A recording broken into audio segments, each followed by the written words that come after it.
The main complaint that I have to bring against Obama is that he is inflexible in the morality that he brings to U.S. policy. There's really only one moral code for him. That's a post-Vietnam neo-pacifism. Jimmy Carterism is what I've called it at other times.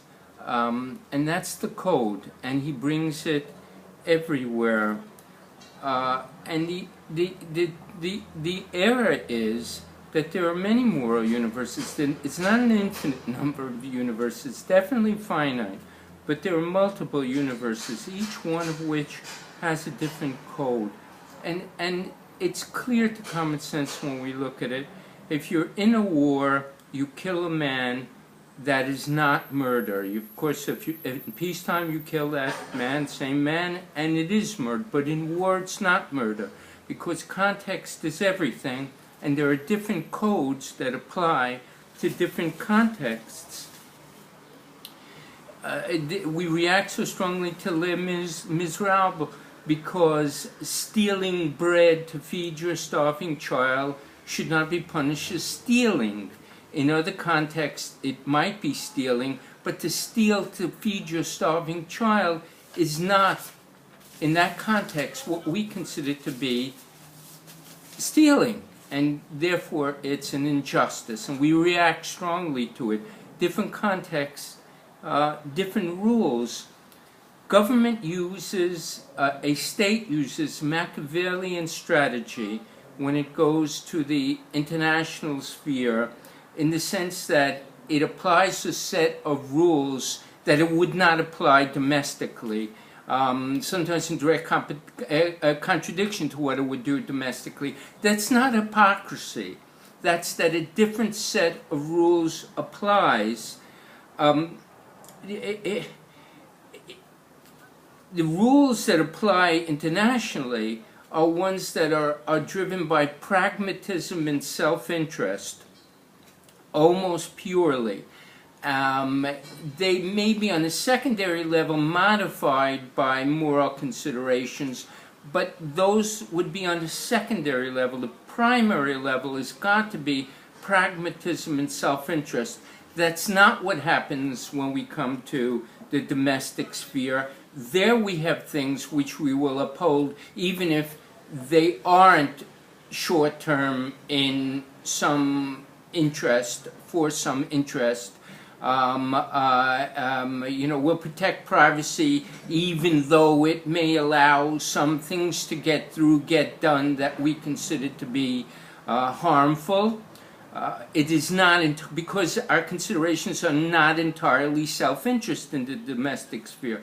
Look, you can quit a job because you found a better job. In other words, you could stand for your self-interest.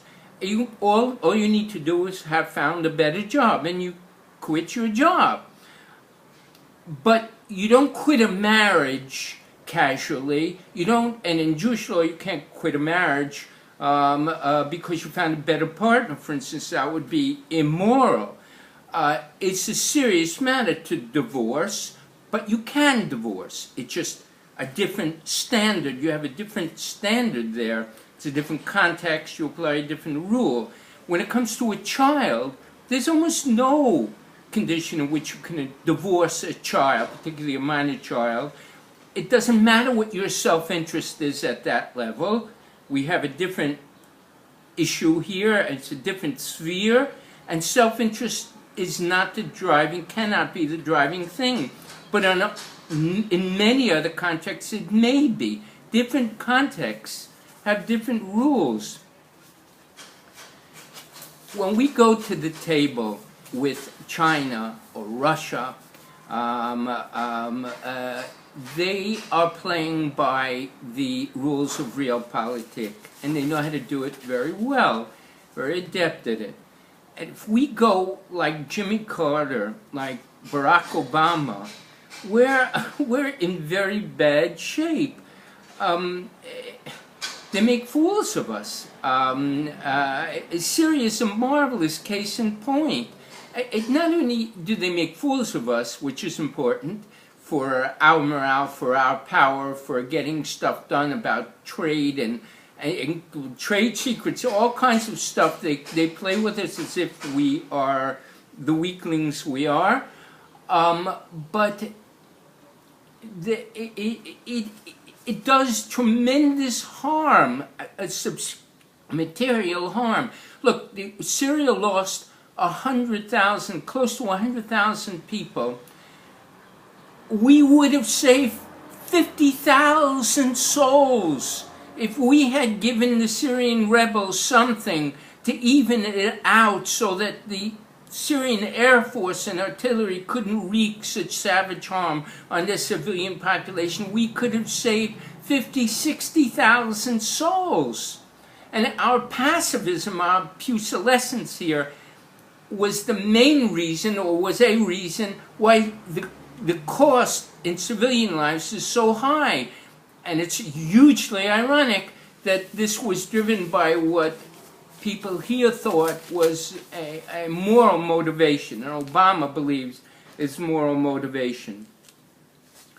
In addition, the Russian Empire is rising in Syria, and along with them, their effective allies of Iran and secondary allies like Hezbollah, and for the United States, that augurs very badly. Even North Korea, which is not a major power, treats us like fools and endangers us in all kinds of subtle ways. We may be able to get around them if we are clever enough with China, but still, we didn't handle that very well in its time. I fear nothing could be done until this administration is changed and someone who has a clearer head and a more pragmatic bent can take over from these inquisitorial, moralistic types that have taken over the administration. I fear nothing could be done until this administration is turned out and replaced.